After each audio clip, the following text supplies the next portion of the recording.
What's good, everybody? Welcome back to my channel. After one of the most volatile weekends we've seen in a while, the crypto market is showing signs of a major reset. We saw billions wiped out in liquidations, institutions quietly stepping in, and key assets testing critical levels. What does this all mean for the next move? In today's video, we'll be breaking down the broader crypto market's shocking movements and what it all means for the future, including some of the surprising trends in Bitcoin's dominance, altcoin destruction, and macroeconomic factors driving liquidity. Then, we'll dive into Omikami and see if it's ready for a breakout, or if we should be cautious. Let's get into it. First, we were told there was only $2 billion worth in liquidations. However, when the liquidations are so prevalent that they can't quite keep track of everything all at one time. However, it's been speculated that at least $10 billion in liquidations, one of the worst single-day events in months. Bitcoin, Ethereum, and Solana were hit hard, but some of these assets rebounded very quickly, a key sign of accumulation. Binance dumped their assets. Coinbase was on the buying side. Retail panic sold their BTC, likely rotating into some meme coins, a common late cycle retail mistake. Institutions used the dip to buy and to load up on discounts, a sign that we are nowhere near close to the cycle top. Bitcoin dominance is surging to at least 64%. It held strong while altcoins collapsed, showing that smart money fled to safety. When Bitcoin dominance rises, it often signals risk-off behavior. Altcoins may continue to struggle unless new liquidity enters the market. The US M2 money supply is expanding. This is a major long-term bullish sign for crypto. So expect short-term volatility for now. But history shows tariffs often lead to more money printing and liquidity injections. Speculation is rising that we'll see rate cuts and liquidity injections sooner than expected, which is good for us. Stablecoin market cap jumped to $22 billion. This is a massive influx of capital. Stablecoins are fueled by crypto rallies. When their supply grows, risk assets tend to pump. What does this all mean for crypto? Once the markets digest the tariff situation, potentially sparking a major rally, baby. Omikami is still inside a bullish ascending channel. The price is consolidating near a key support at 0.027 and 0.032, or in layman's term, the price is consolidating near key support, roughly around 2 and 3 cents. Now, if it clears in between 4 and 4.5 cents, expect a run towards anywhere in between 5 to 6.5 cents. Now, I'm going to get into some of the technical indicators that are flashing bullish. I want to give a shout out to Lamidu. I believe he turned me on to Crypto Crew University way back in the day, about a year or so ago. And in Crypto Crew University on his channel, he goes through Bitcoin a lot, and he talks about the Gaussian Channel. Now, for some of you that don't know what the Gaussian Channel is, the Gaussian Channel indicator is a technical analysis tool that helps traders identify price trends and potential trading opportunities. It uses statistical principles to create upper and lower price channels based on normal distribution curves. Now, besides all the technical mumbo jumbo, basically what I understand is anytime that we are touching these support lines, okay, these would be technically support lines, and then obviously as you come back up, they would be resistance lines. Now, in Crypto Crew University, he explains it as anytime this touches the Gaussian channel and it gets so far into it, it acts as quicksand and it sucks it down into the Gaussian channel. You can spell some bearish momentum, okay? Now, if we look at some of this, it's very interesting to see. I kind of like looking at this and going, all right, let's look back at the last time we ran. Can you see how way above the Gaussian channel we are here in some of this? And then again, it touches it, right? And as you can see, it starts to come into it. Let me spread this out a little bit for everybody. As we come into it, it definitely does suck it in. And then we kind of use it as resistance. We tried to come back above it, got knocked back down, and here we are. And we came above the resistance, and on we went. This last time we ran back in June, okay? And then obviously we had some time to cool off, and we've been mostly red in this Gaussian channel and underneath of it.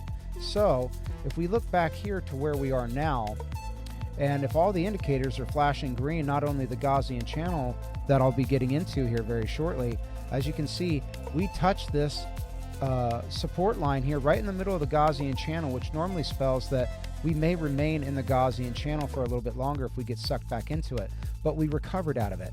Mind you, this is all happening right here when all of the liquidations and things are happening in the last 42 hours. So if that doesn't show bullish momentum and support and sustainability for the short and long term, I don't know what does.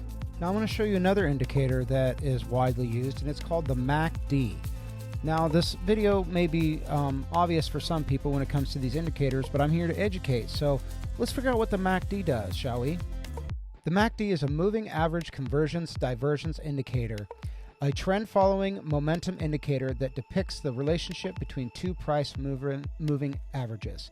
So essentially the price average and its momentum, right?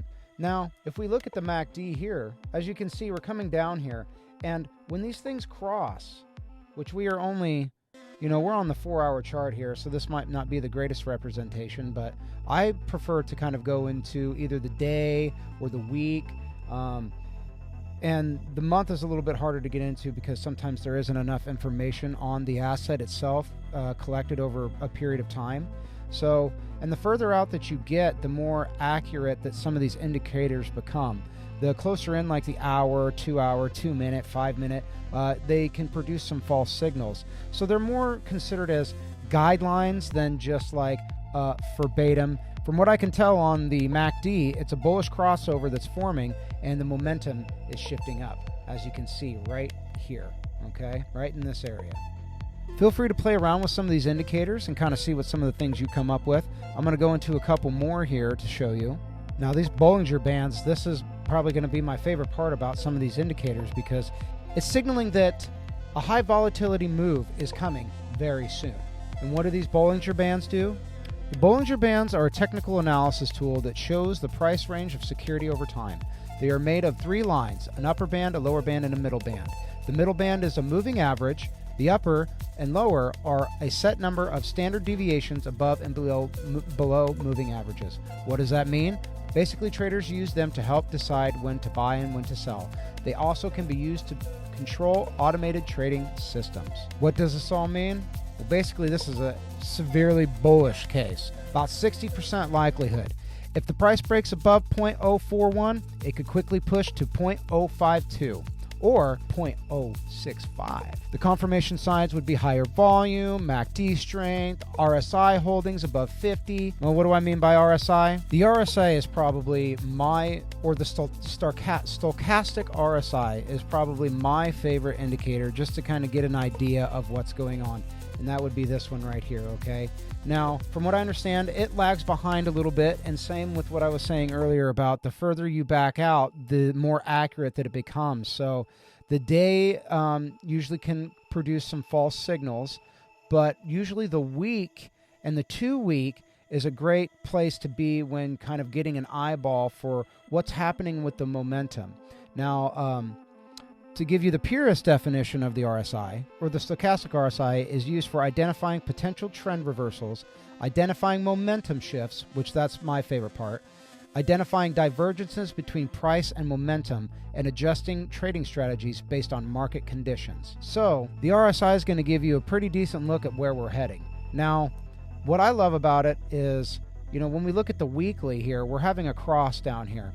And that is a very bullish signal because usually when it's about to cross or you're trading, which I don't recommend with Omikami or Ryujin, buy and hold, okay? What I recommend is, when we can see some crossing happen, it usually aims to go higher here. And the same for the top. When it gets to the top here, we end up aiming to go a little bit lower. Now, when I zoom out to the month here, you can clearly see that we have crossed and we have some very bullish momentum heading up. Now, can you see what happened the last time we crossed on the monthly right here? I'll zoom in for you. As you can see, we've crossed and we headed up, and that was the last time that we ran back in June. Now, we had our cross back in August, so that shows some bearish momentum, but now we crossed here back in December into January. Now, I don't claim to have a crystal ball, but by golly, when this thing crosses on the monthly, expect nothing but up for let's see, how long did this run? We have April, May, June, July. Look at that. 3 months of up. Now, if we can tell what's going on here, we've crossed, we've had some momentum up, we've got a little bit of a correction, and now guess what? We're about to head back up. Now, if we look at the weekly RSI, okay, and once these two combine with each other, all right, we are set for nothing but parabola, baby. All right. So this confirmation of these levels is absolutely doable with what we are seeing with these indicators just by eyeballing it alone. Okay. However, the bearish case, if it falls below 0.32, expect a retest of 0.027 and 0.025. So what's the big picture? Essentially, the market is resetting, but institutions are buying, liquidity expansion is around the corner, Bitcoin dominance is rising. Watch for signs of Bitcoin breakout or money rotating back into alts. Omikami's technical setup is prime, but still needs volume and confirmation above essentially 4 cents for a breakout. What do you think? Are we about to see a crypto breakout or another shakeout before the next move up? Let me know in the comments. If you found this breakdown useful, hit the like button, subscribe, and turn on the notifications so you never miss an update. Thanks for watching, and we'll see you in the next one.